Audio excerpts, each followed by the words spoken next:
Back at the Astrodome in Houston, where the Oilers lead the Seahawks by the score of 13-10. And Paul and Ahmad were talking about the minimal production of the Seattle Seahawks. You look at the stats. Seattle had 53 of their 62 total yards on the second and third play of the game. The 33-yard pass from Craig to Largent, and then the 20-yard touchdown pass to Largent. Well, I've been talking about this Houston offensive line. Their defensive line and linebackers are really controlling the line of scrimmage also. But Seattle can't be too upset.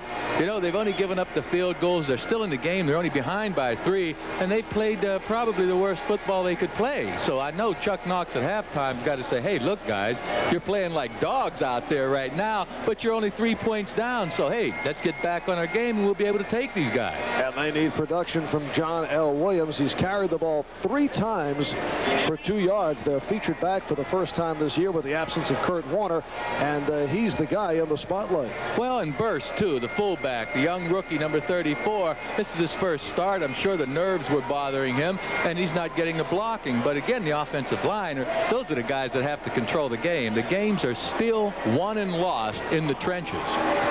And he has been going with Burst and Williams most of the way. We saw Randall Morris briefly. On the positive side for the Seattle Seahawks has been the play of rookie linebacker Brian Bosworth, a name that we have been calling throughout the first half. Oh, he's been all over the place. He hasn't been fooled in any of these draw plays. He's been there for the cutbacks. Bosworth is having a good game. So a 13-10 lead for the Houston Oilers at the half, and we're just a couple of minutes away from the start of play in the third quarter. The second half kickoff is brought to you by Budweiser, the king of beers. Tony Zendejas getting set to kick it to Bobby Joe Edmonds and David Hollis. Zendejas hit 2 of 3 from long range in the first half, connecting from 49 and from 47. He did miss from 52 right before the end of the half. And here is Edmonds on the return, reaching out to the 25-yard line as this third quarter gets underway. Edmonds going for 25 yards. Eric Fairs on the tackle. Well, we see the statistics here, and certainly the Oilers are dominating things, but what we don't see in statistics are the outstanding plays made one by Steve Brown. I've seen him break up a couple of long passes to Largent. They've just been marvelous plays, nearly making the interception. The Oilers are playing well defensively, and again, their offensive line's controlling things. 36 on a return. 1st and 10 after the penalty. So the penalty marker thrown on the kickoff return. The referee, Bob McElwee, has had a very quiet game to this point. Seahawks are going to have to start moving the ball. I can see Craig hitting some short passes to give his offensive line a break, not having to hold the Oilers out for a long time. And Randall Morris in the backfield with John L. Williams. So burst to the sideline, and they go to the ground for Morris, who averaged 3.5 per carry during the regular season, picked up 2. Doug Smith, the nose tackle, number 99 on the stop, but Morris carried the ball only 21 times during the regular season. And the Seahawks have certainly been held in check. They really haven't had that poor field position. Sure, they started under 17 and 19 once, but with the other, they had decent field position the rest of the time. 2nd down and 8 from the 17.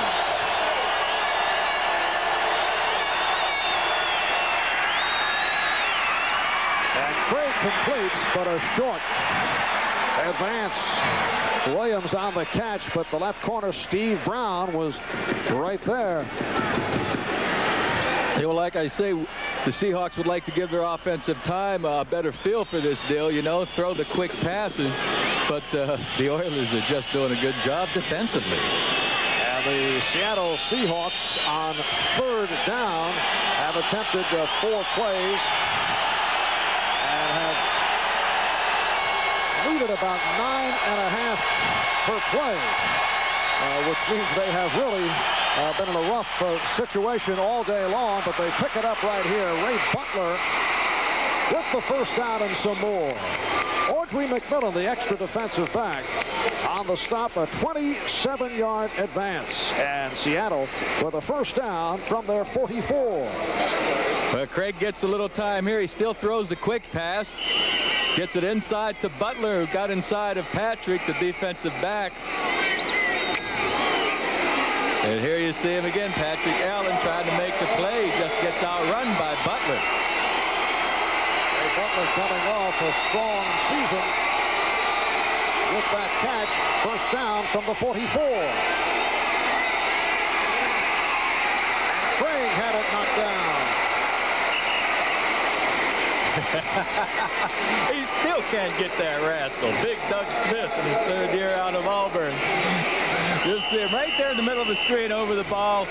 He pushes Feasel back toward the quarterback, and it looks like Bird, number 71, makes the block. Oh, look at Doug Smith trying to get a handle on it. It doesn't bounce like a basketball, Doug. No, it's a football. You mean it doesn't come right back to you? Right back to you. Second and 10 from the 44. And again, the crowd into it.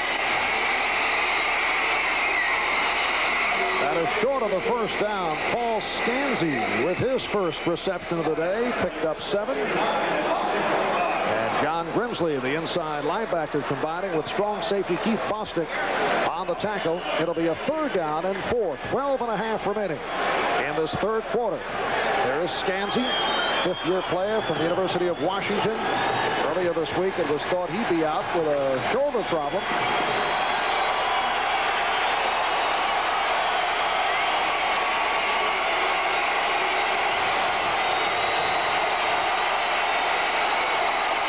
Largent in motion. Ray going the other way, incomplete. Intended for Scanzi. And the Seahawks will drop back in punt formation. You saw Keith Bostic clapping. He's happy, and Chuck Knox isn't, and Dave Craig isn't too happy either. Keith Bostic, the strong safety of the Oilers, just wouldn't let Scanzi get back into his pattern, and Scanzi and Craig just had a miscommunication there, but it was because of Bostic's effort. Ruben Rodriguez, who has come on as the season has progressed, getting set to punt to Kenny Johnson. Johnson back inside his 15.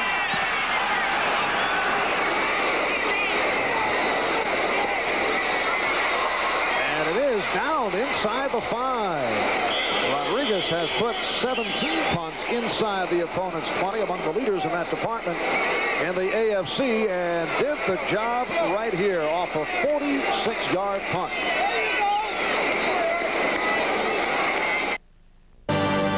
The AFC Wildcard Game is brought to you by BMW, the ultimate driving machine. To arrange a thorough test drive, phone your nearest BMW dealer. By Coors, the beer with a difference worth tasting. Coors is the one. By Shearson Lehman Brothers and E.F. Hutton, joining together to serve the serious investor. Marv Albert, Joe Namath from the Astrodome in Houston. And the Oilers start out from their 5, first and 10, 11:47 remaining in this third quarter. Moon getting the time. Intended for the tight end, Jamie Williams. That's the first time he has looked in that direction. Yeah, Williams doesn't figure into the pass offense very often, but there's big Jacob Green, number 79. He's not getting much of a pass rush on Warren Moon, and this is what the Seahawks have to do, start getting some pass rush on him. But that last pass, it was a good example of Moon not putting the kind of touch on the ball that you'd like him to do. You know, lob it over a defender now and then to get it down to the receiver. He threw that one on a clothesline. That's why he missed Williams. Moon 11 for 18, 116 yards, second down and 10. Rozier on the slant. 4-yard advance. The nose tackle, Joe Nash, on the stop. Houston and Seattle have not met since back in 1982, the final game of the year. Houston won at 23-21. Now, if Houston had lost that ball game, they would have had the #1 pick in the draft, and that would have been John Elway. Would he have signed with the Houston Oilers? Only John Elway knows. It is a third down play. they call it 7 from the 8.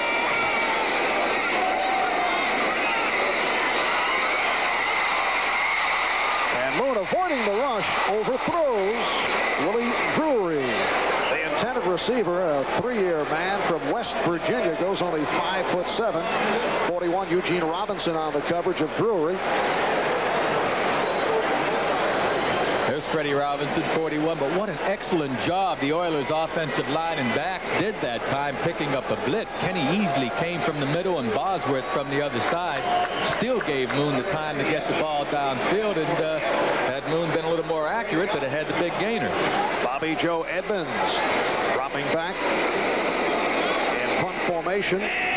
Gossett punting for only the second time.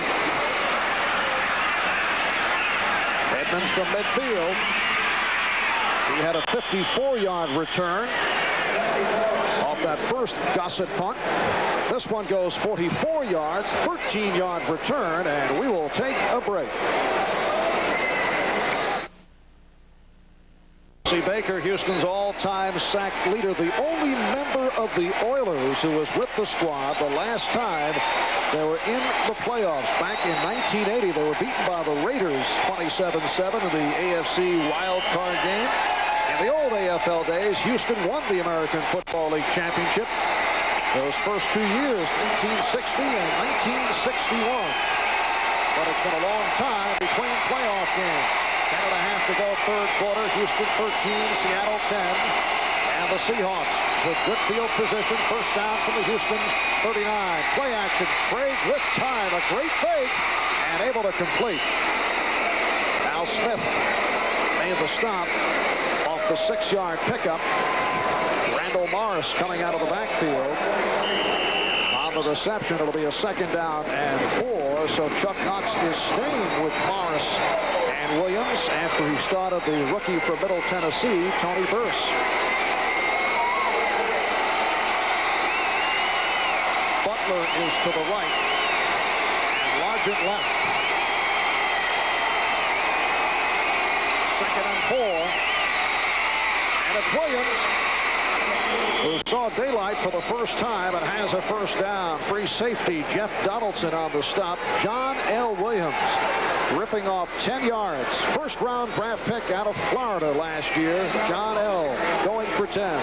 Well, this got to give some life to the Seahawks. It's the first time they've been able to break anything up the middle. And there's 31, Donaldson making the tackle. But this has got to kind of get the Seahawks going here emotionally. They've got to get some enthusiasm. Down by only 3, although they have not done it statistically. So hanging around and have a first down from the 23. Out of the other side, Morris. And that was snuffed out. Johnny Meads, the outside linebacker, on the tackle. There's Meads, a walk-on as a freshman at Nicholls State in his 4th year in the NFL. He's played well, coming up with 4 sacks the last 4 games. Made it back last year from knee surgery. He and Lyles, the outside men, have been outstanding, with Grimsley and Smith inside. And a defense from the crowd. Second and 10 from the 23 in Houston territory. Craig throwing, incomplete. Intended for Williams out of the backfield. Lyles on the coverage. Yeah, but the play was made by Grimsley, the linebacker, along with the other linebacker. I didn't get his number, but they forced Craig to throw that ball early. Craig, had he thrown an accurate pass, however, Big John L. would have been able to gain some good yardage that time. His quarterbacks are not throwing the ball accurately today. Grimsley goes to the sideline. He's been playing hurt. Injured ankle. Third down and 10 from the Houston 23. And now Craig going long. The pass intended for Darryl Turner, the big play man for the Seahawks. What I tell you, when a quarterback misses a receiver that's wide open, you have to just really be angry with yourself. I know Craig doesn't feel good about this. That's 2 plays in a row. He's missed an open receiver. Now, how do you think Craig feels about it? That ought to tell you something. He just missed 6 points because Turner was open behind Steve Brown. And the Seahawks, with a 4th and 10, will go for the 41-yard field goal. Norm Johnson, who hit from 33 earlier. He's 16 for 21 for the year. And he has tied the game at 13. Norm Johnson from 41 yards away. 8:23 to go in this 3rd quarter. Dave Craig and the Seattle Seahawks, it has been the same pattern. He and the Seahawks have been consistently inconsistent. Dave Craig, the old Jekyll and Hyde quarterback right now. If Craig's hot, they're going to get some points on the board, but he's been missing open receivers. And he just did a moment ago, so they had to settle for the field goal, and Norm Johnson did connect from 41 yards away. It has been an excellent day for both field goal kickers, Johnson and Zendejas. Here's the kickoff by Johnson. Pinkett to the 10. And submarine as he hit the 15-yard line. Return for 13 yards. And Houston back to the offense. Well, the Browns and the Broncos are undoubtedly glued to their sets since today's game determines their opponents next weekend. If the Seahawks win today, the Browns will be their next opponent on Saturday. If not, the Colts will face the Browns. NBC Sports coverage begins at 12 noon with NFL Live with Bob Costas. Then in Sunday's game, Denver will host either Houston or Indianapolis starting 3:30 Eastern Time next weekend here on NBC Sports. First down from the 16, 8 minutes, 14 seconds remaining. 3rd quarter, tie game at 13. Highsmith with a big hole. Alonzo Highsmith, the rookie from the University of Miami, went for 16. Hauled down by the combination of Easley and Robinson. Pennison, the center, number 52, gets Joe Nash. Bosworth can't get anywhere because Munchak, the guard, is on him, and they open a huge hole. Bosworth, number 55, will get pushed past the play by number 63, Munchak. First down at the 32. Rozier and Highsmith on the running backs. Highsmith with another impressive move. Melvin Jenkins on the stop. Warren Moon with a long count. The Oilers like to use much of the 30-second clock. Highsmith shaken up. And we've seen Moon go to the long count more and more here in the 3rd quarter. Here you see Highsmith get the ball and jump over number 56, trying to get in there, or number 58, Schultz, the linebacker. Now watch his left leg. He hurt his left leg somehow, and I can't tell quite what it is. But here he steps through the hole nicely. Oh, right there. It looked like he came down on his left leg. It just gave way on him. So they are checking out the status of Alonzo Highsmith, and we'll take a break. Back after these words. The indication that he is all right. Highsmith shaken up a moment ago, replaced in the backfield by Ray Wallace. Here's how it happened. All right, now we're going to stop this to show you where he hurts that left knee. Right here, right there. You see the cut. The knee kind of goes to the inside a little bit, and it collapsed on him a little bit. You see how he lost his balance. Came down with all of his weight on that left leg and going to his right at the same time. The knee just got strained a little bit. Highsmith and Rozier have combined for a solid ball game. 2nd and 4 as we resume. Houston from their 38, and Wallace gets the call and picks up the first down. Ray Wallace, in his 2nd year out of Purdue, 6th-round draft pick last season, went for 9. Robinson and Easley combining on the tackle. A good hold on the left side of the screen. Wallace gets through there. Munchak and Pennison again opening the holes with number 74, Matthews, leading the way. Here we have the umpire getting into the action, and I know he doesn't want to view the game from down there. Rex Stewart taking a hit. Oilers first down from their 47. 6:23 remaining. 3rd quarter. Seahawks and Oilers tied at 13.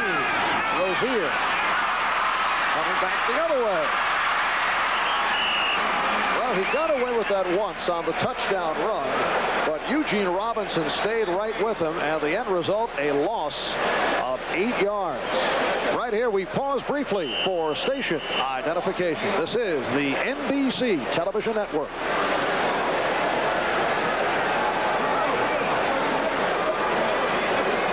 The Astrodome in Houston, Texas, the AFC wild card game. Seattle and Houston tied at 13. Marv Albert with Joe Namath. 5.5 to go in the third quarter, and the Oilers now 2nd and 18, back at their 39. Boone again got the time and completed right at the first down marker to Willie Drury. Hollis, the extra defensive back on the stop. A 19-yard pass play for a Houston first down. Well, what happens? The Oilers flood that left side of the field. Everyone goes over there and then divides, and all Drury does is run straight down the field and stop. He just had a pattern where he ran straight ahead and just stopped. Third catch of the day for the 5'7" Drury. The report on Alonzo Highsmith, bruised knee, and he will be back. First down at the Seattle 42-yard line.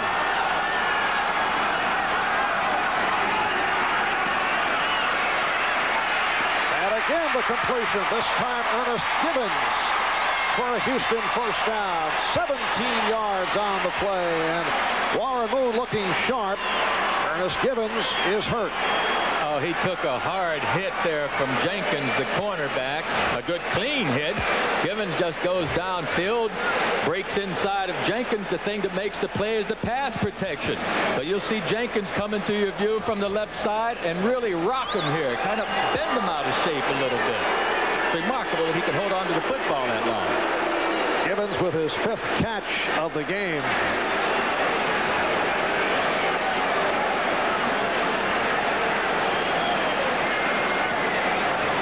The Houston medical staff checking out Ernest Givens, head coach Chuck Knox of the Seattle Seahawks. Going at the Oilers today without Kurt Warner, back home in Seattle after he sprained his ankle last week against the Kansas City Chiefs. This game is the property of the National Football League. All rights reserved. And this telecast is presented by authority of the NFL. It is intended for the private use of our audience. Any rebroadcast or other use of this telecast without the express written consent of the Houston Oilers and the National Football League is prohibited. Ernest Givens, 2nd-round draft pick last season. Had an outstanding year, 61 catches, made the all-rookie team, bothered by bruised ribs all season long, and took a shot right here from the cornerman, Melvin Jenkins. A good, hard, clean shot by Jenkins, but as you mentioned, Marv, Givens has been bothered by the bruised ribs all season, and it looked as though he got a direct hit on him. They can't afford to lose Hill or Givens. Givens has to leave the game now, but if he can't get back in there, that will really hurt the Oiler offense. Now Hill is split to the left side, and Drury on the right. Moon is 13 for 19 as a first down at the Seattle 26. And the long count. Wallace off the slant for 4 yards.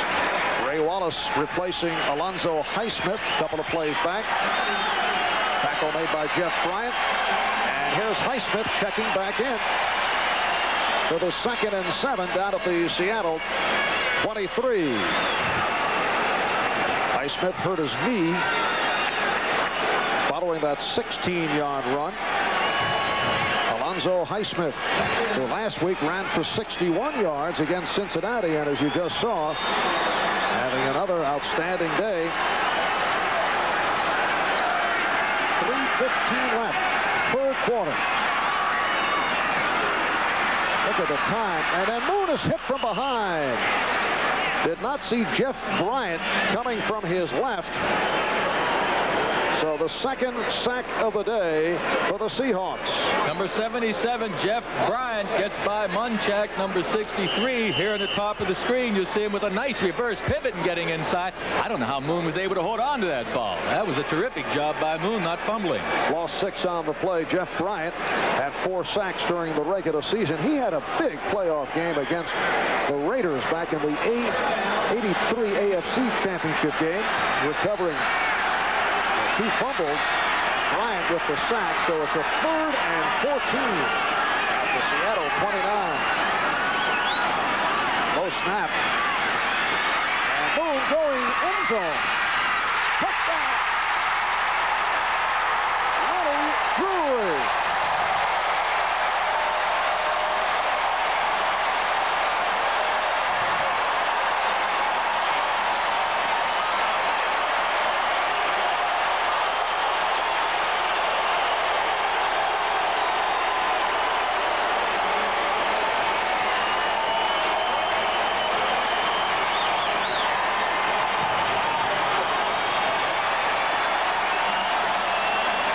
A 29-yard touchdown pass play.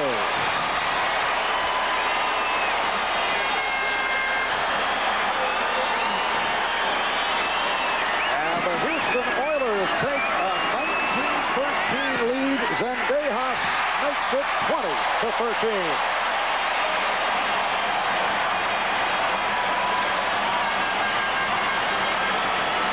Moon, first of all, with a nice catch of a low-and-away snap. Now, hey, luck does help here. You watch Melvin Jenkins, 24. He's back there, but the ball's inside of him, and Drury just adjusts nicely to the pass with a touchdown. Bedlam here at the Astrodome in Houston. Willie Drury with his first NFL touchdown, getting this crowd that has been quiet all season long going once again. A kickoff return by Edmonds.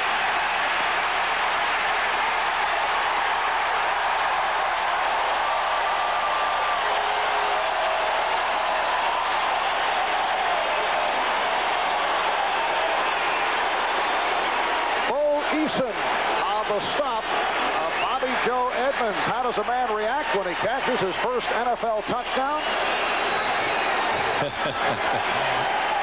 Well, at least Willie Drury reacts in that fashion in his 3rd year out of West Virginia, an 11th round draft pick 3 seasons back. Houston 20, Seahawks 13 with 2:20 to go. 3rd quarter. Seattle first down from their 16. And Craig pegs it, and it is dropped. Butler had it and could not hold on. He was covered by the free safety, Jeff Donaldson.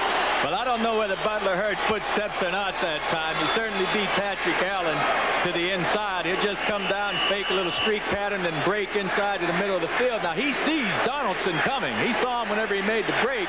I'm not too sure he wasn't worried about Donaldson and didn't concentrate on holding that ball all the way. 2nd and 10 from the 16. David Craig, 8 for 19, 111 yards. Short setup and completes it. Nice catch by Steve Largent for 14 yards, and Largent with his 3rd reception of the day. Steve Brown on the stop of Steve Largent. When things get going tough, you go to the guy you can count on.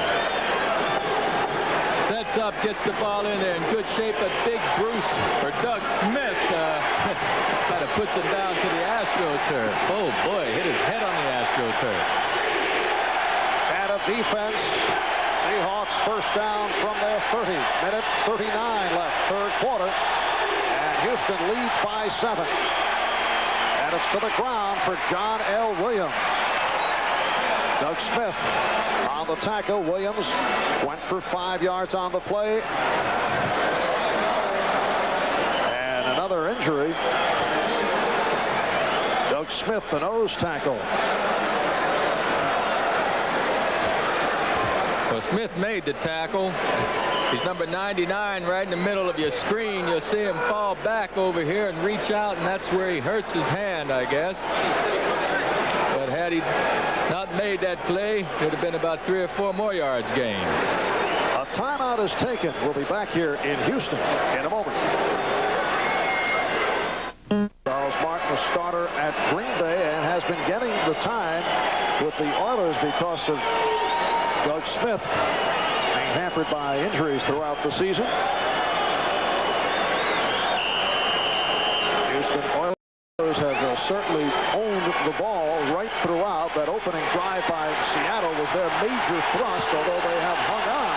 They're trailing by 7, 20-13. And Craig has a 2nd and 5 from the 35. A minute to go. 3rd quarter. Play action. And Craig goes sideline. Largent made the catch and then had a notion to pick up some more. Patrick Allen and Keith Bostic combining on the stop. A 16-yard pass play. All timing this time. Largent starts pressing Allen to make it seem like he's going to run the go, and then he breaks out. The ball's already in the air. Right there. No way Allen could have stopped that pass. Steve Largent, originally drafted by Houston, and then was dealt by Bum Phillips in one of the 4 personnel decisions in the history of the game. Although a lot of clubs passed up on him, it wasn't only the Oilers. He was sent to Seattle in exchange for an 8th-round draft pick. John L. Williams, the ball popped loose, and off the fumble recovery, here's Bostic.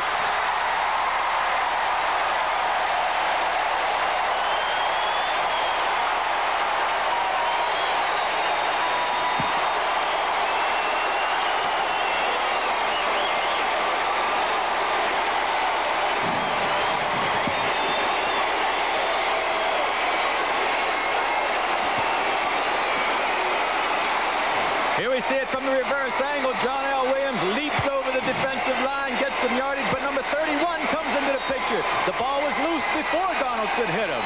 And alert Keith Bostic picks it up and he thought about laddering that rascal, huh? Said, no, I better hold on to it. And Randall Morris made the tackle, so a break for the Oilers. They take over at the Seattle 45. 4 seconds left in the 3rd quarter.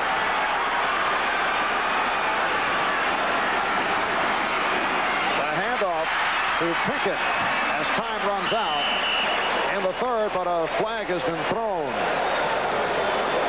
Rick Gaines on the stop, the call against Houston. And here's referee Bob McElwee. There's John L. Williams. Holding, number 52, offense, still 1st down. A hold on the center, Jay Pennison. As this 1st quarter came to a close, it will be sent back to a 1st and 15 at the 40-yard line. So that is the end of the 3rd. The score, Houston 20, Seattle 13. We'll be back after these messages from your local station. On the fumble by John L. Williams, you'll watch it's actually caused by his own man. He gets up in the air here. Now we can stop it right here. Look at that. Right there. You see that? The headgear of Grant Fiesel is what caused the problem, caused the fumble. The 4th quarter underway here at the Astrodome. 1st down and 15 from the 43. Pinkett, the ball carrier. Oilers going with a combination of Pinkett and Highsmith. Picked up 9 on the play. And there's John L. Williams to the right. And the man who recovered, Keith Bostic, the strong safety, made the Pro Bowl for the 1st time, making it as a reserve. And this is best season of his 5-year career out of the University of Michigan. Ernest Gibbons, who took that shot in the ribs earlier, is back in the lineup. 2nd down and 12. Houston at the Seattle 47, just underway. 4th quarter. Houston leads by 7, 20-13. And Moon is almost intercepted. He He actually threw it in the direction of two defenders, and Greg Gaines had the shot at it. The intended receiver, Drew Hill. Well, the receiver was wide open, but Moon doesn't get the ball over number 56's head. Right here, you see, it's too low. Hill's coming into the picture, but it was a bad pass, and Gaines nearly made the interception. Before the game, there was much discussion here in Houston about the lack of playoff experience on the part of the Oilers. What about Moon's experience as a standout with Edmonton in the Canadian Football League? He won 5 Grey Cups. Well, it's a little different up there in Canadian football, but he's been under the pressure before, and I don't think the pressure is going to affect Warren Moon today. 3rd down and 12. Moon with a nice pass to the outside for Drew Hill, and another first down. Melvin Jenkins on the stop. A 17-yard pass play. Moon took a hard hit that time after he had released the ball. He's very slow getting up. A nice catch again by the quarterback on a bad snap. There's just a simple crossing pattern by Hill. He gets the step on Jenkins and makes the good gainer. Hill will get a shot of what it's like to be a quarterback after you throw the football. Hello. Ooh. We mentioned earlier that AstroTurf is like cement. You hit your head on it, buddy, it hurts. Bryant with the hard hit. First down at the 32. Rozier back in.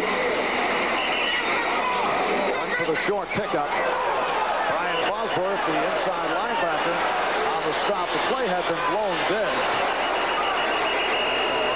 We'll bring it back. Yeah, there wasn't a lot of heart in that whistle, though. I mean, it was like one of those weak whistles. In fact, the rest of the team out there, including the officials, weren't really sure that the play was blown dead. The explanation being provided. All belongs to the offense at this spot. McElwee announcing that the play was blown dead. And now Rozier is down. It has been a hard-hitting game. We've had very few penalties, 2 on Seattle, 2 on Houston. But a lot of guys are getting banged up. Hey, championship football, they're playing hard out there. We have some good teams that hit hard. Here you see Rozier get up in there. Does he fumble the ball? No. Whoa, well, that's close, but they ruled him down. It looked like Gaines just took the ball out of his arm. He gets the good hit by Bosworth. That's the hit that probably made him a little bit woozy. And Fred Young ends up with the ball, but the officials already blew it dead. Here we have another angle of it, and we'll see if he fumbled the ball or not. Actually, it doesn't make any difference because they've already decided. Oh, he was down. He was down. Young just took it out of his arm. Well, they are taking a look at it. Instant replay. Tony Viteri checking out that stripping of the ball and ruling whether it was a fumble or whether the play was dead. Rozier is up. And we await the word from the booth to our left. Here's one more look. Well, we'll see if it's a fumble. He has the ball. Let's see if his legs hit the ground. He appears to be down. Well, that's close. That's a tough call. Well, I'm glad Mr. Viteri will make that decision. And this is the first time we have gone to the instant replay.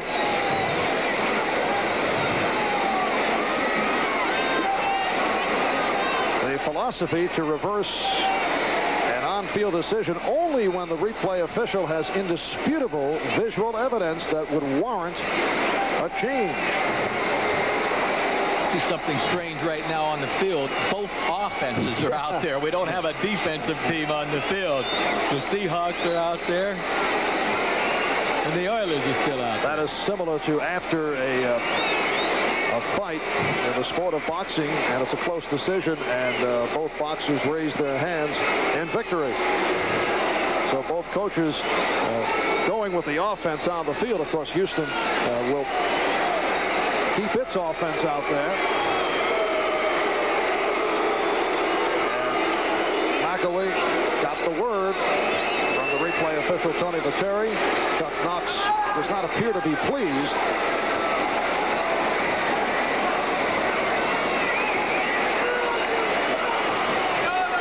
It's a very important time here. You know, if Seahawks get the ball, they can go down possibly to tie the game. But if you have to give the ball back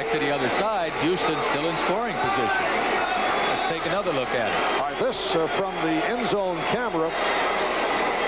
You'll see the strip. Very difficult call. The replay system concentrates on plays of possession or touching. And the question is, was there indisputed visual evidence that the runner was down before he was stripped? After further review by the replay official, there was a fumble. The down by contact was ruled with the defensive team in possession, was ruled down by contact with a whistle. The ball belongs to the defensive team, 1st and 10. Big turnaround here.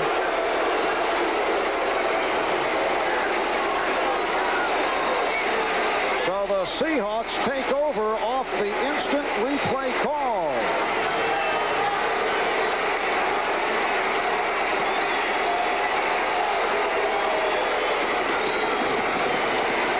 One more look. And from this angle, it looked to be the correct call. But once again, it depends on the angle, and for those who argue against instant replay, you can say that, well, here's a championship game that involves 10, 11 cameras, and so you certainly can check out all the possible angles. And Seattle takes over. 1st and 10 from the 29 with 1:10 gone by. 4th quarter, the Seahawks down by a touchdown. Gray going sideline. The catch by Butler, and he was out of bounds, so it is incomplete. Patrick Allen on the coverage. Now, the Houston Oilers are certainly well aware of controversial calls in playoff competition. Remember this, back in '80 AFC Championship game, Mike Renfro's catch disallowed, the ruling that his second foot did not get down in bounds. There was a question also concerning possession in bounds.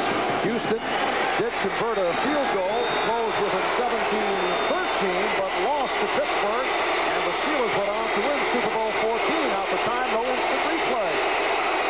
And that one of the plays that may have led to the implementation of the instant replay rule. Here's Craig on 2nd down, overthrowing. Intended for Largent. Allen and Donaldson on the coverage of Largent. Well, you shut down any offense on 1st down, you put them in bad shape. 2nd and 10, you miss a pass, now it's 3rd and 10 again. The Oiler defense has really been playing good football today.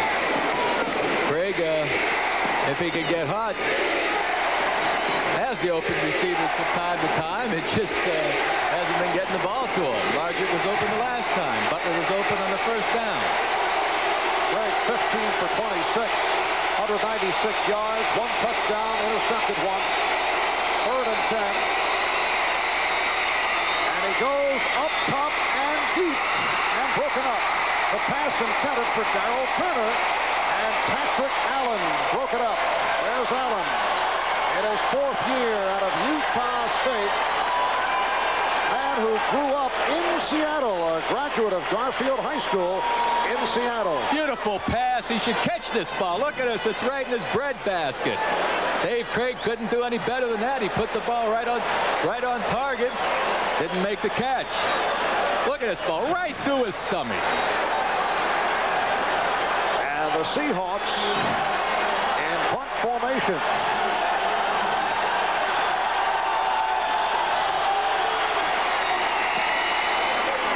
Ruben Rodriguez for Kenny Johnson. Johnson to the 25-yard line. A 56-yard punt and a 10-yard return. We'll be right back.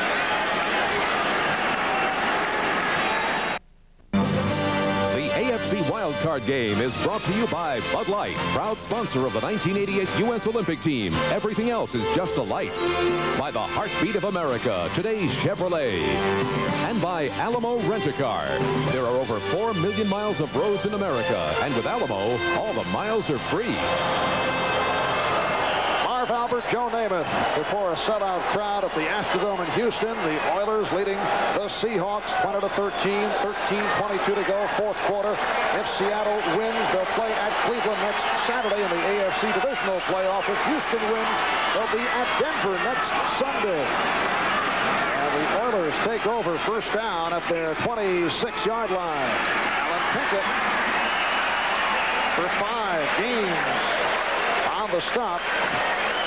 Well, that instant replay call that appeared to be critical does not do any damage because Seattle was not able to take advantage. And our director Ted Nathanson and producer Larry Cirillo proudly correct us and say there are 13 cameras, not 10 or 11, being utilized here this afternoon. That includes the monkey cam at the far side of the field, I should point out.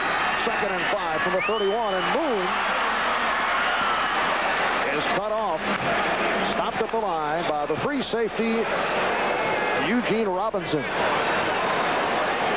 Certainly not a designed play. Warren Moon went the wrong way for the handoff the last time and didn't have anyone to hand it to, so Warren tried to save some of the yards and got back to about the line of scrimmage. Mike Rozier may not be able to return after suffering a bruised shoulder, we're told, from the Houston sideline. And Rozier has had an outstanding day.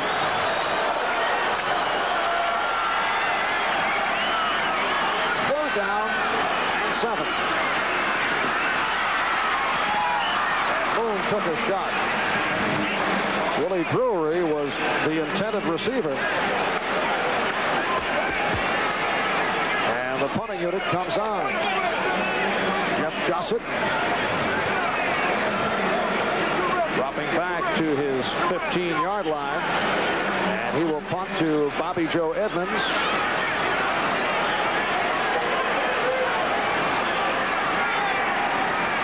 Edmonds in his second year out of Arkansas.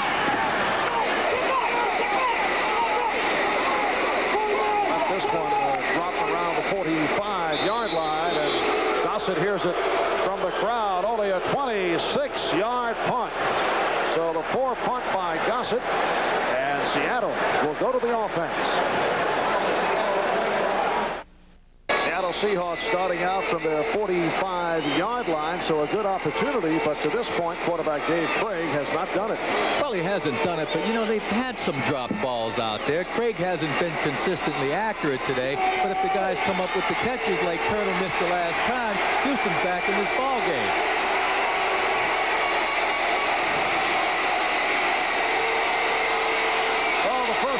From the 45 with 12 minutes to go in the fourth quarter. And it's John L. Williams. Bumped out by the combination of Brown and Donaldson. Setting the Seahawks, Grant Fiesel at center, Edwin Bailey and Brian Millard are at the guards. Mike Wilson, one-time Cincinnati Bengal. At the tackles. Mattis at 6'6", 300 plus.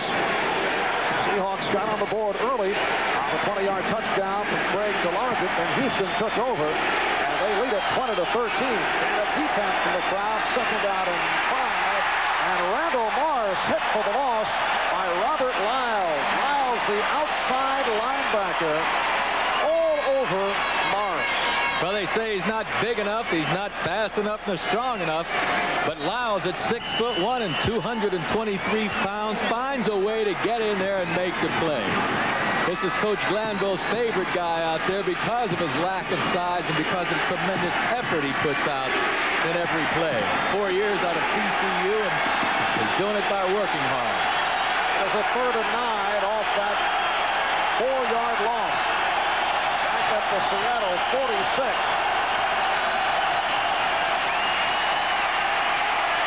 The short pattern, but it is shy of the first down. Stanzi stopped by Audrey McMillan. 7-yard advance, 2 yards short of the first down marker. This is just a fine play by Audrey McMillan, number 26. Crossing the screen, we'll see Stanzi right there. And McMillan in hot pursuit is able to make the tackle short of the first down.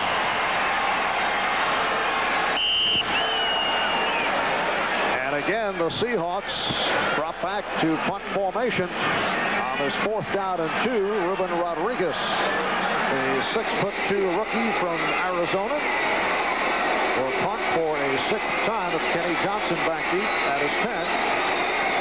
The left-footed punter, Rodriguez.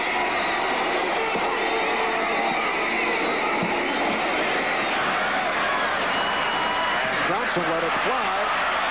Seahawks trying to keep it out, could not. So it will come out to the 20-yard line. 10:25 to go in this 4th quarter off that 47-yard punt. We'll be right back. Side of your screen, number 57, Tony Woods gets to the ball and he tries to throw it out. They just couldn't get a handle on it. You see Rusty Tillman, the special teams coach, in the top right-hand side. Or here's Rusty. What a heartbreaker. Good coverage on the punt. Ball took a bad bounce for his side. So they bring it out to the 20, and Alonzo Highsmith got the call. 10:20 to go in this 4th quarter, and Houston leading Seattle 20-13 in this AFC wild card matchup. Bruce Schultz on the stop. Now Alan Pinkett has come on. He's in the backfield with Highsmith. It'll be a 2nd down and 6. Houston Oilers making it to the playoffs for the first time in 7 years, and their future is bright after 5 years of the Doldrums, 5 straight last place finishes. 4 coaches in 3 years, and 1 point, 23 consecutive road defeats. Off the draw, Pinkett. And Jeff Bryant was right there. Picked up a yard on the play. So it will be a 3rd down and 6. Just inside the 25-yard line. Alan Pinkett, 2nd-year man from Notre Dame, 3rd-round draft pick last season.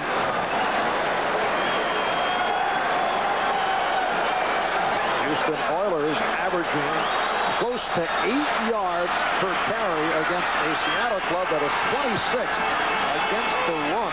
They have really struggled defensively. Boone completes it.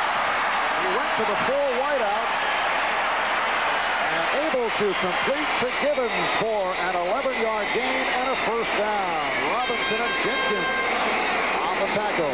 Gibbons a little slow getting up. Of course, he has the bad ribs. But Moon puts the ball right there. He gets pretty decent pass protection. They nearly tackle Bryan at the line of scrimmage, and he's trying to rush the passer. Wow, you can see why Gibbons is getting up slowly. Another angle of the shot, and oh, what a hit Robinson put on Gibbons. Gibbons goes only 5'9", 172 pounds. He's had a 6-catch day. 1st down at the 35. That long count by Moon. Highsmith running well, has another 1st down. Alonzo Highsmith having his best day of the NFL. Eugene Robinson and Melvin Jenkins on the tackle. Highsmith ripping off 15 more. Pinkett throws a terrific block on the linebacker. The line opens the hole. Highsmith nearly loses the ball, but's able to hold on to it, and he kind of runs right over Robinson. Another angle of the play. Nearly loses the ball there. Can't find the handle. Oh, my goodness. He's a load to bring down. Highsmith goes 6'1", 235. He strained his knee earlier, and he's walking it off once again. 73 yards, 10 carries. That is his best performance of his NFL career. Reported late because of the holdout. He scored 2 touchdowns last week and ran for 61 yards. Good friend of Joe's, Crazy George, on hand to lead the cheers. And this is the first time this season that the Oilers have had the support from the home crowd. After the Oilers made it to the playoffs, you got the feeling that something still was missing here in Houston. The fever not there. The Love You Blue enthusiasm of the past. Football fans here just did not believe in the team. Perhaps a win today would accelerate the fervor. They had only 1 previous sellout this season for the game against the Browns. Not helped that the Oilers were blown out. Flag thrown as Pinkett carries. The other factor, keep in mind there was flirtation concerning a move. 2 men moving. 2 men moving. Call against Houston. There was talk of that move to Jacksonville, Florida. And, of course, that did not win support here in Houston. That's got to turn your fans off. You know, anytime you're talking about leaving town, moving to another site. Number 20. 2 men were moving. Still first down. Penalty called on Pinkett. So 2 Houston Oilers moving. Illegal motion at the snap, the call, and they'll move it back. You know, you're talking about moving out of town and leaving behind the fans that you've had since the beginning of the franchise. Talking about moving coupled with the fact that you've had the worst record the past 5 years since World War II of any team in professional football. Finally, they're beginning to win, but you can't really blame the fans. There you see Mr. Herzog right there in the middle of the screen with the glasses. Of course, he has a lot to say about this Houston Oilers organization. General manager of the Oilers, Largent, who has had an entertaining season. Alan Pinkett.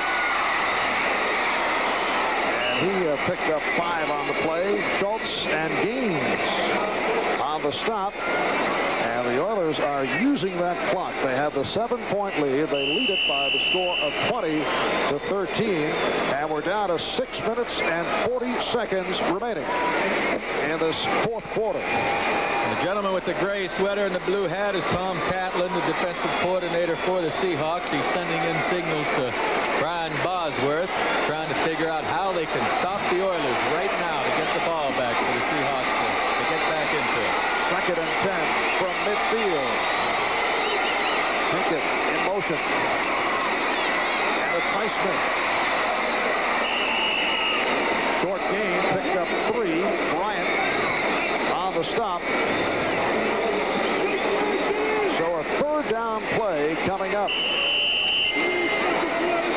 Brian Bosworth reads the draw play, gets in there, but Munchak, number 63, is able to get a hat on him and knock him out of the way a little bit. Brian Bosworth had a strong first half. 3rd down and 7 from the Seattle 48. 5.5 remaining. 4th quarter. Low snap again. And Moon off the recovery. Hit through Hill. And Houston with a clutch first down to keep the attack alive. 14-yard pass play. A couple of fine catches on that play. First of all, Warren Moon makes a good scoop of this bad snap. Look at this. Has to pick it up off the ground.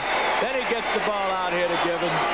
Or Hill, excuse me, who's beaten Patrick Hunter just by a step or so, but Moon's able to put the ball right there in the perfect spot. And the 5th catch of the day for Hill. Givens has caught 6.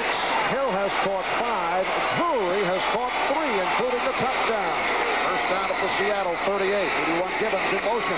Back to the ground. Pinkett is stopped by the outside linebacker, Bruce Schultz, who happens to be a native of Austin, Texas, and like Jacob Green and a couple of other Texans, had to round up the extra tickets for today's game. Jacob Green's from here in Houston, by the way. We didn't talk about his lawn service yet, huh? Runs a landscaping business here in Houston. Yes, the Green Brothers Dirt Yard. Yes. I like that. He bought 81 tickets for family and friends, but he says his personal record is 95 for 1 game. Moon completes. Pretty move by Givens, getting inside the 20. All right, Houston, first down. Fred Young on the tackle, but Givens went for 18. Givens and Hill are so quick, so fast. If you don't hold these guys up at the line of scrimmage, they're going to be on top of the secondary quickly. The linebackers can't get deep enough to get involved in this play. Consequently, have a good completion for good yardage. Ernest Givens in his 2nd season out of Louisville, 53 catches during the regular campaign, has kept this drive alive. Running, we're approaching 3 minutes left, 4th quarter, first down at the 19 in Seattle territory. Back to the ground for Pinkett. Alan Pinkett getting the playing time. Mike Rozier, sideline.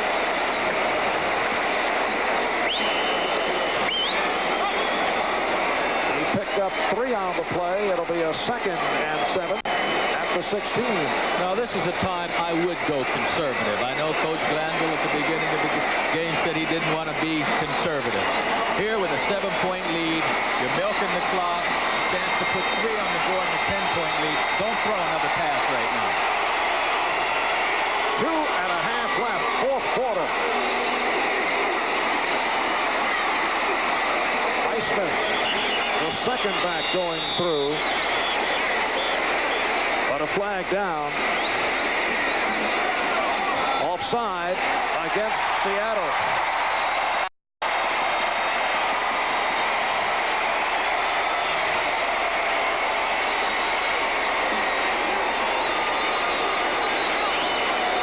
Offside, number 45, defense. Still 2nd down. The strong safety, Kenny Easley, called on the offside, although he is giving his interpretation. Well, there on the bottom of your screen, you just see his head come into play. Kenny Easley, number 45, a little too anxious on the blitz.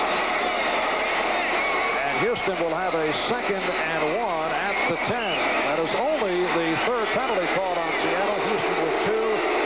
The Oilers continuing the domination. They've had the ball almost 40 minutes. The reaction to Brian Bosworth as he came off heated.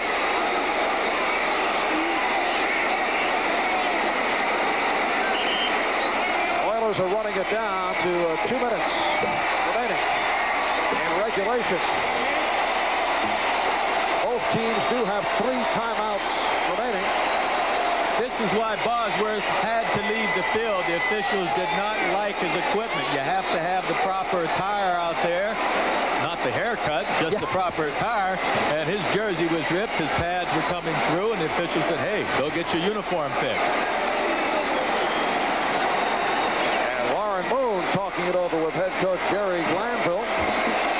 Clock was stopped with 2:05 remaining, as the Seahawks did call for the timeout. And they're going to get charged with it, you know, and I don't understand why you want to waste the timeout here.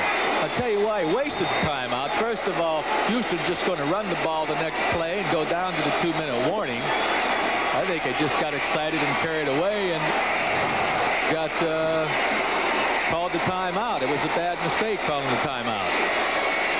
And try to locate another jersey for Bosworth. You could see it was all ripped. Looks like Clark Kent getting into the Superman outfit. Now, would it be interesting if Bos just happened to have a jersey with number 41 on it? Could they stop him out? They can't find a 55? You mean 44. I mean 44, right. You can put the 44 jersey on. Now, he wants to know where the jersey is.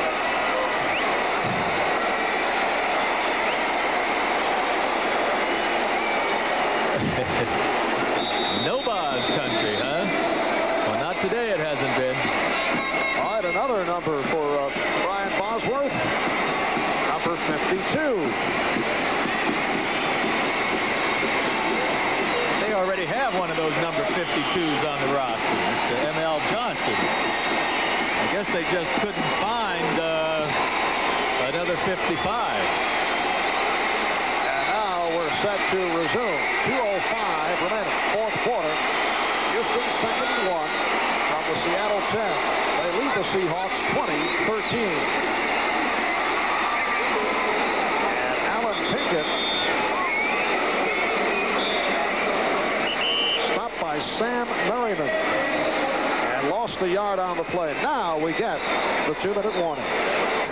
M.L. Johnson, a backup linebacker with number 52. They did not have an extra 55 when Brian Bosworth needed a new jersey. They happen to have another jersey with number 52. A minute 59 remaining in this 4th quarter. It'll be a 3rd down and 2 for the Oilers from the Seattle 11-yard line. Houston holds on and wins. They will play at Denver next Sunday. They did face Denver during the regular season, but you can throw that particular game out. It was during the strike. And It was a 40-10 victory for Houston over Denver in the replacement games. If Seattle should come back to win, they would play Cleveland next Saturday. Warren Moon calling for quiet. 4-2. And Highsmith cuts inside. Broke the tackle, but he is stopped short of the first down, and it was Bosworth coming up with his 10th tackle of the day. And alertly, Seattle calls a quick timeout. They didn't waste any time there. The clock stopped with 1:51 remaining in this fourth quarter. A man from Nevada, Reno, has hit from 47, from 49, he's missed from 52, and being called upon right here in this fourth down and 3 from the 12. He'll kick it from just inside the 20. A 29-yard attempt. Gossett putting it down. And he missed a big one. It would have provided a 10-point lead. Zendejas, who hit from long range, not able to hit from 29, and Seattle very much alive with 1:47 remaining. The second time he's hit the upright. The last time, the one he missed earlier, he hit the right upright. Now he hits the left upright. I don't think I've ever seen a kicker hit each upright in the course of the game. Certainly gives new life to the Seattle Seahawks, only down by 7 points. That's an ugly sound to a field goal kicker. And now the crowd chanting for the defense. 1:47, the important number, time left in regulation. Seahawks first down from their 20. And Craig throwing deep sideline, intended for Largent. Covered by Allen and Donaldson. Yeah, well, this time Craig released the ball a little bit early. Largent wasn't quite out of his break yet, and the ball had already passed over his head. Of course, you can give some credit to the Oiler defense for that. They're putting the pressure on Craig. Well, if Houston holds on, they will play the Broncos in Denver. Craig is now 11 for 26, 149 yards. Tonight on NBC, following Houston and Seattle, it'll be Our House, followed by Family Ties and My Two Dads. That's tonight here on NBC. 2nd and 10. Craig going the other side and overthrows. Ray Butler, the intended receiver, covered by Audrey McMillan. Well, he had a chance on that one. That's why Coach Glanville kind of takes a deep breath of relief there. You know, had he dropped the ball or thrown the perfect pass, Butler was open and have had a big gainer. Well, prior to this season, the Seattle Seahawks were a popular pick for the Super Bowl. Now they are fighting for their lives as a wild card against Jerry Glanville and his Houston Oilers. Chuck Knox, in his 5th season with the Seahawks, the only head coach in the NFL to lead 3 different teams to postseason play. Also did it with the Rams and the Bills. 3rd and 10.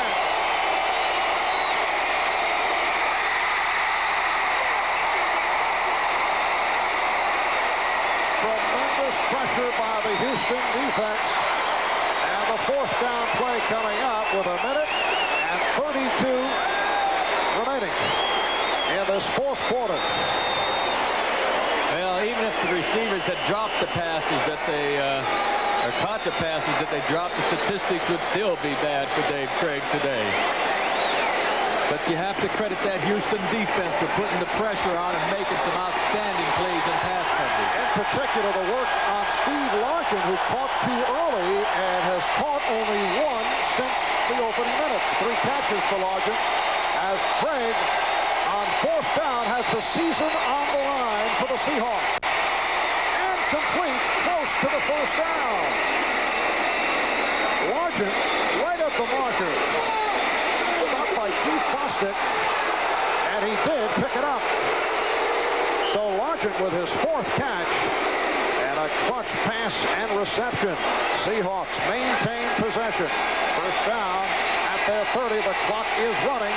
Seahawks have 1 timeout left. Now Craig going deep. And it was, let's see, did he hold on? Domingo Bryant not able to hold on. The pass intended for Ray Butler. Domingo Bryant, a replacement player, extra defensive back. First-year man from Texas A&M, had a crack at it. Bryant covers a lot of ground coming from the center field position. He should have the interception. He just drops it. It goes right through his arms, through the breadbasket, and incomplete pass gives Seattle another chance to get on the board. Chuck Knox looking at a 2nd and 10 from the 30. Craig only 12 for 30. That's 40%.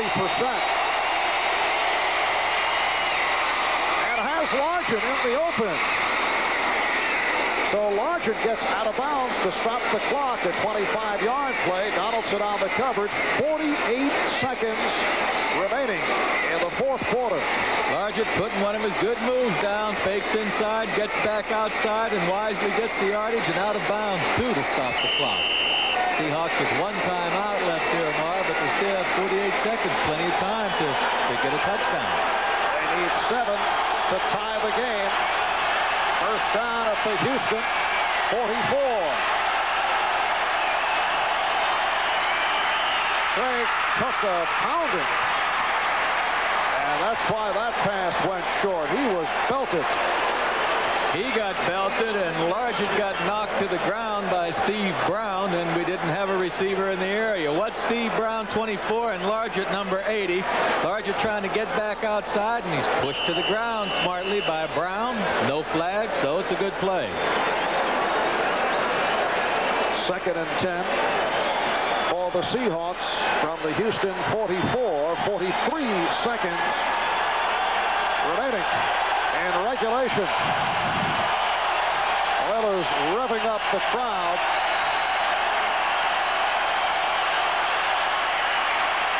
And Craig going deep. Overthrowing Darryl Turner. Keith Bostic, the strong safety with Turner. And we are down to 37 seconds and a 3rd down and 10. The Seattle Seahawks down to their final plays of the season. A season that saw the Seahawks go 9-6, 2nd in the AFC West. Beaten by Kansas City last week to wipe out the home field advantage. Up and down club after beating the Bears and the Broncos. They lose to Kansas City. Previously, they lost to the Steelers and the Raiders, a very difficult club to figure. Craig lofts it up there for Butler. He's got him. Ray Butler stops the clock with 31 seconds remaining in regulation.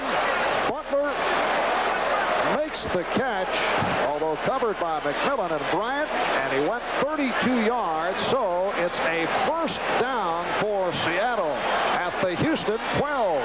Good time, good protection for Craig, and he puts the ball just where he needs to put it.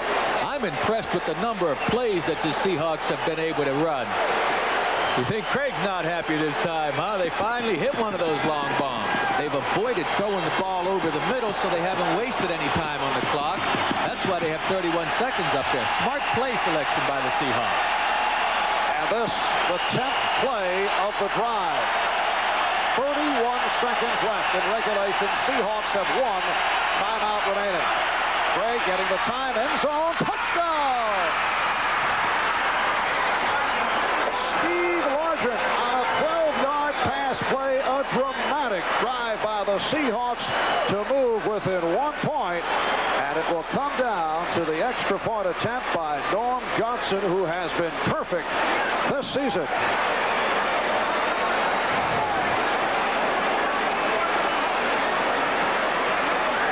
So Largent, who had been quiet after the fast start, that's Steve's mother.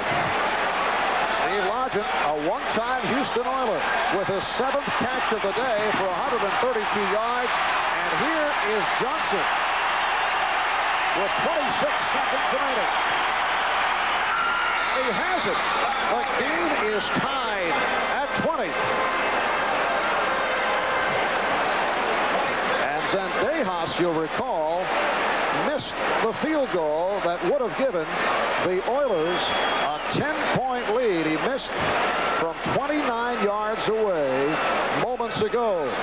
Well, with just short time left on the clock, Craig's able to get back there with good protection and go to the ace in the hole. This is the clutch, Mr. Clutch Man right here, Steve Largent.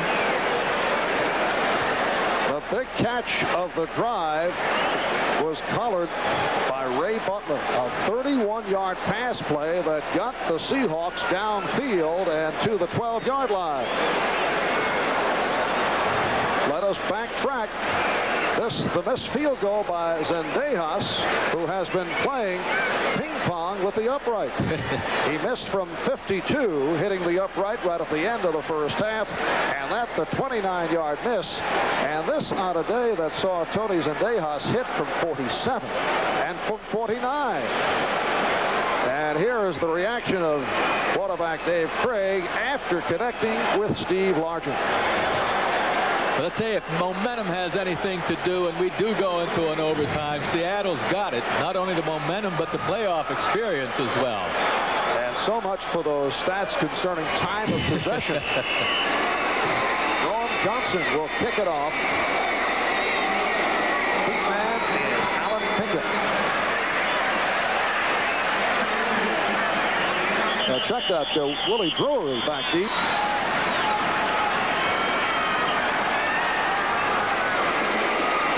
So with 26 seconds remaining in this fourth quarter,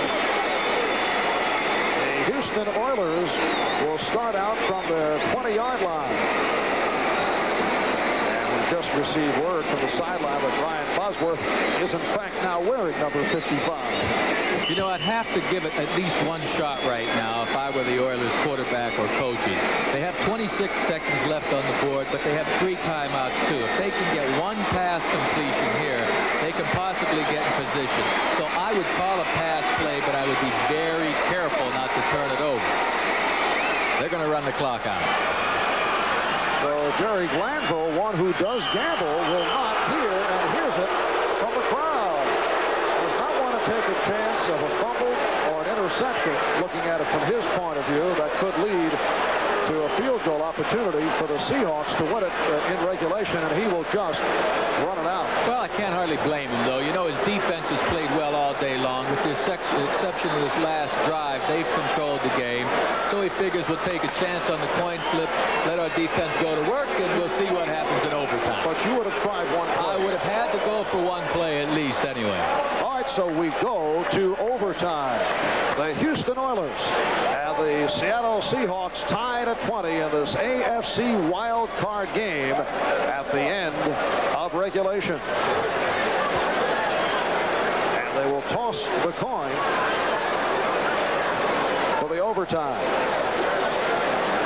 Houston Oilers had that 7-point lead, had an opportunity to extend to 10, but Zendejas not able to hit from 29 yards out. And the Seahawks, who were down to a 4th down play and deep in their own territory, able to pick up the first down with the pass to Largent, who just did make the catch by the marker. And then the steady drive by Craig, and they conclude with the TD to tie it.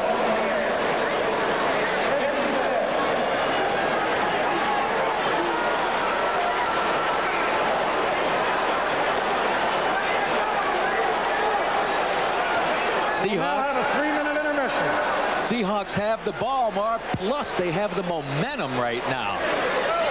So the flip won by Seattle. Houston will kick off to Seattle when we return after these commercial messages from your local station. Tony Zendejas will kick it off. Joe Edmonds, David Hollis are the deep men. 15-minute sudden death overtime. Hollis on the return to the 15. 25.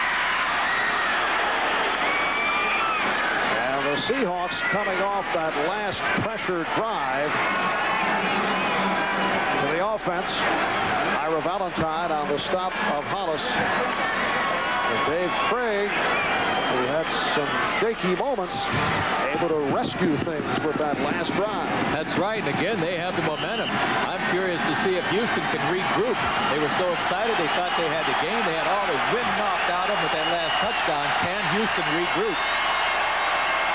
And there's Warren Moon hoping that he gets another shot. First down from the 29. Craig, incomplete. Pass intended for John L. Williams. John L. Williams starting at tailback with Kurt Warner out with a sprained ankle. As you check out the statistics, and we've been talking about the fact that the Oilers have certainly had the football most of the game, and that's an incredible disparity. 40 minutes and change to 19 minutes. Houston has done it on the ground. They've done it every way statistically, but the game is tied. Second down and 10. Craig goes the middle and completes, but short of the first down. Grimsley on the tackle of the tight end, Mike Tice. So Mike Tice makes the catch, and there's his first of the day. Picked up 7. Third down and 3. What a big third down situation this is. If Houston's able to hold them this time, they should get decent field position. But if not, they see how Seahawks can keep it going.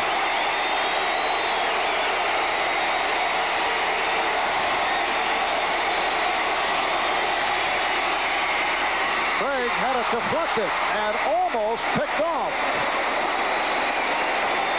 Patrick Allen had a shot.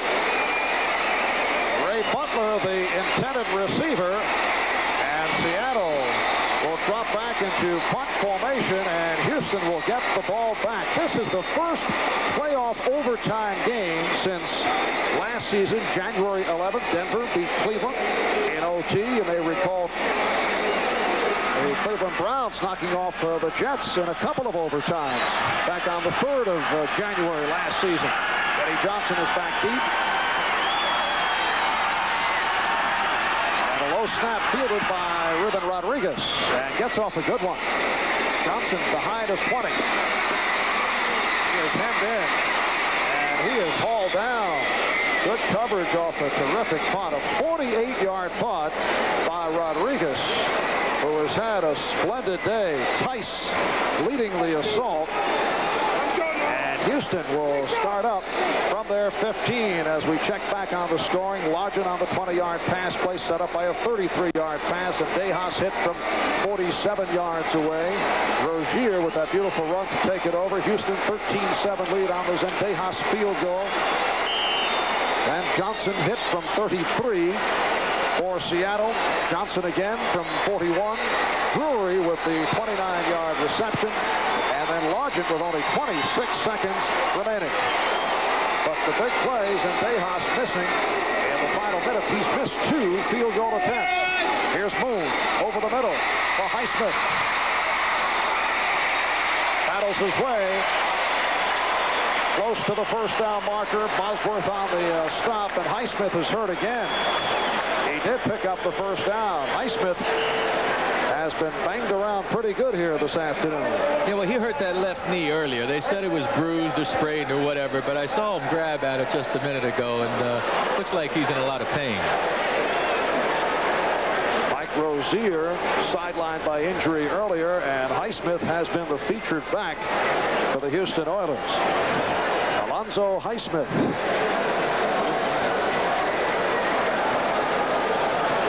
With 74 yards on the ground, and he has caught 2 passes.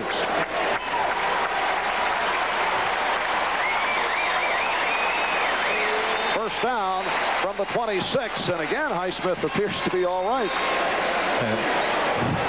The clutch play that kept the drive going on a 4th and 10 situation. Who do you go to when times are tough, when you need to get it done, huh? Number 80, Largent. That's the man.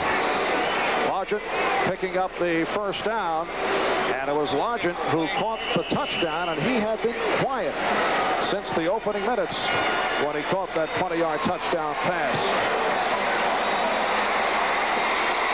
A minute and a half gone by in sudden death overtime from the Astrodome in Houston. Again over the middle, and it's Ray Wallace for another Houston first down. 12-yard advance. Fred Young, the inside linebacker, on the tackle. Ray Wallace has come out and played well. Wallace played well for the Oilers before Highsmith started playing. They got some good use out of him early in the season.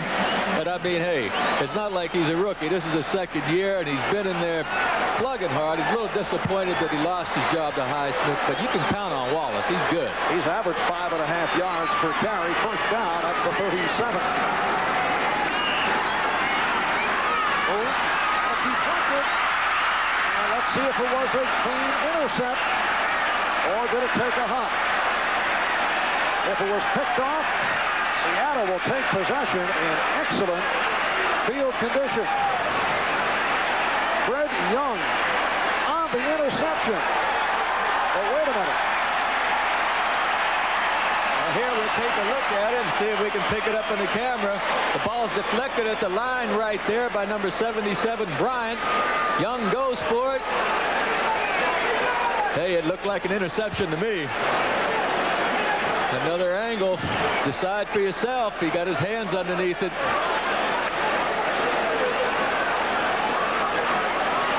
One more angle.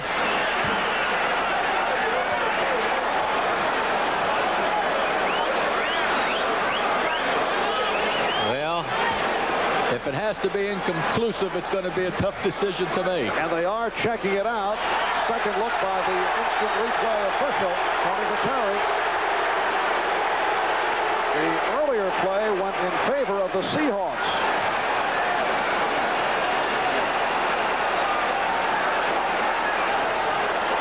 Only problem with this is we lose the ball. We don't see what happens from here on, you see. Now, how can it be conclusive or inconclusive? After further review by the replay official, incomplete pass. Second down. So this one goes to the Houston Oilers. Yeah, well, you see, the replay people had to stay with the official that time because there wasn't conclusive evidence one way or the other, you see, and so they have to stick with the decision on the field. And there must be conclusive or indisputable visual evidence that would warrant a change. Houston maintains possession. 2nd and 10 from their 37. We are in overtime. 2.5 gone by. Tied at 20. And a handoff to Rozier, who makes his return. Jeff Bryant and Brian Bosworth combined on the tackle. Mike Rozier, who was not supposed to get back into it, back on the field. He has played hurt all season long. Oh, he's a tough guy. The coaches, they can't tell you enough about how tough this guy is. He's been playing injured all season long. He works in the off season. This is his best season so far in the NFL. He's just a fine ball player going to the Pro Bowl this year. It's a 3rd down and 3 from the 44. And Moon completes for the first down to Drew Hill.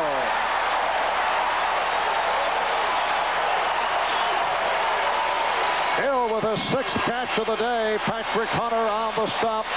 And Houston moving the chains. And there is Tony Zendejas. You have to have the feeling that he is feeling the pressure after missing a couple earlier. One that could have put the game out of reach. Hey, there's pressure on a lot of guys. The offensive line, there's pressure on. They need to block. Warren Moon, there's a tremendous amount of pressure. This is great. Playoff game, this is just great. 1st and 10 at the Seattle 41-yard line. And again to the ground. Rozier found the opening. Eugene Robinson stopped him, but he picked up 9.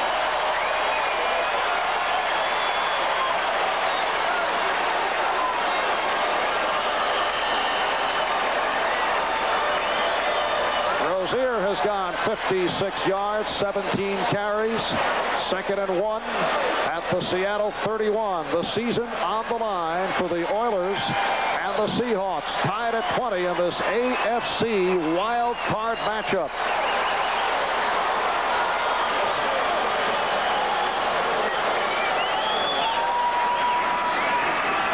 Rozier, and he is short of the first down. Bryant was right there. So both Highsmith and Rozier are back in that Houston backfield. Both have taken their licks this afternoon.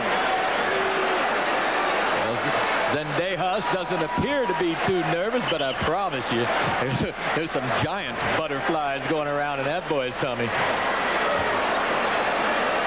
It'll be a 3rd down and 1.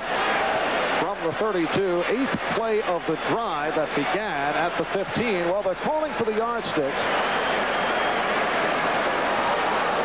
Yeah, they're off by a considerable margin. A field goal attempt from here would be a 49-yarder. And earlier, Zendejas did connect from 47 and from 49, and the 52-yard attempt was right there, but it hit the upright. Yeah, it wasn't quite right there. It was a little left and a little right each time. You know, it has to be in between the upright. So having missed those 2 field goals, there's a tremendous amount of pressure on Zendejas. Now Drew Hill splits to the left as Gibbons on the near side. 3rd down and 1. Rozier picks it up. Mike Rozier has the first down.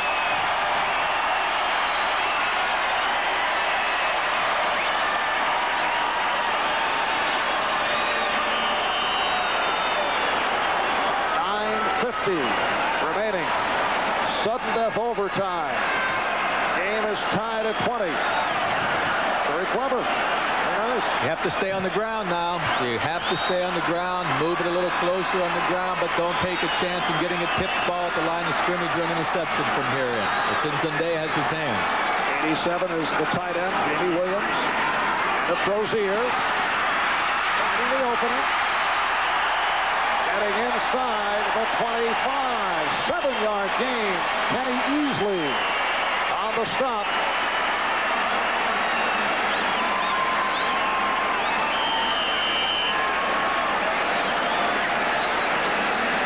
Down and 3. And Mike Rozier has carried the last 4 times for the Oilers.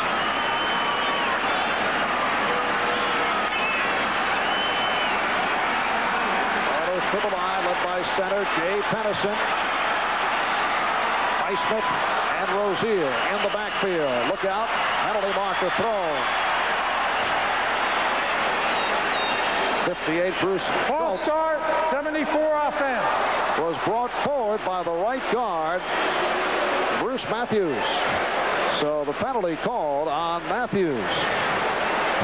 That's one of the few mistakes this Houston offensive line has made today. They've just played a marvelous game.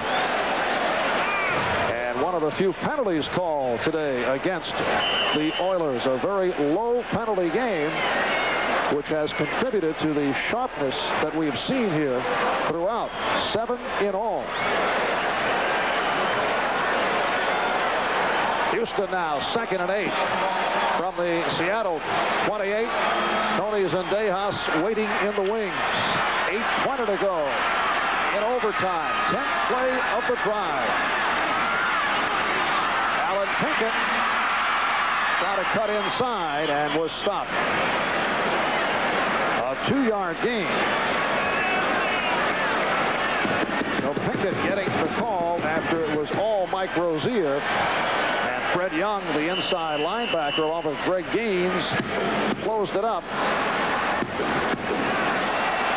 So it's a 3rd down and 6 from the 26. And this is the down they should be kicking the field goal on. I'll tell you why, if you have a bad snap, you get a second chance at it on 4th down. They're going to wait till 4th down to kick the field goal. A bad snap, they have to turn the ball over to the other side. They should be trying to field goal here. Makes sense, and very few teams do that. 3rd down and 6. Rozier. And that will set up a field goal attempt for Tony Zendejas.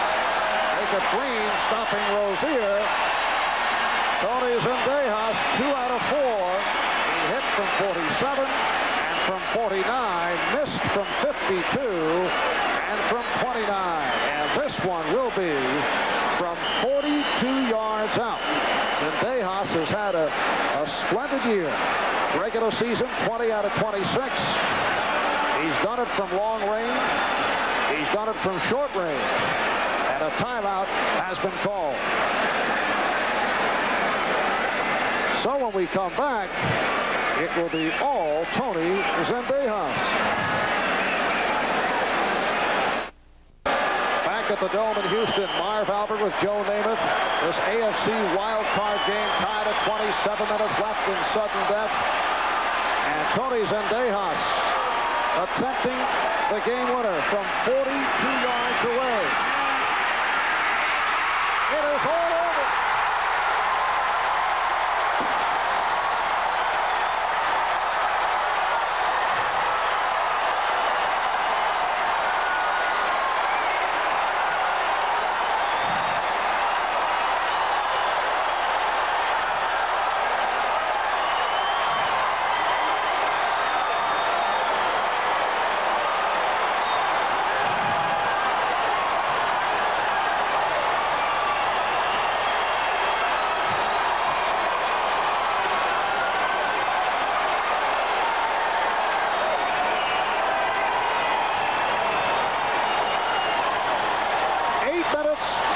Seconds into overtime. Tony Zendejas from 42 yards away. And it will be Houston and Denver next Sunday in the AFC Divisional Playoff. For Jerry Glanville, it is on to Denver. For Chuck Knox, it is all over. Tony Zendejas bouncing back from the 29-yard miss. And now it is time for the Most Valuable Player Award, sponsored by Budweiser. And today's MVP is Warren Moon of the Houston Oilers. And Budweiser will make a contribution to the United Way on behalf of today's MVP, Warren Moon, who was able to connect on a regular basis with his wide receivers, Ernest Gibbons and Drew Hill. Also an outstanding game for Alonzo Highsmith. 21 for 32, 273 yards, and a touchdown. Warren Moon out of the University of Washington. A man who's gone through 4 quarterback coaches in 4 years at Houston, but things certainly stabilized today with the Houston Oilers in their first playoff appearance in 7 years, winning it in overtime.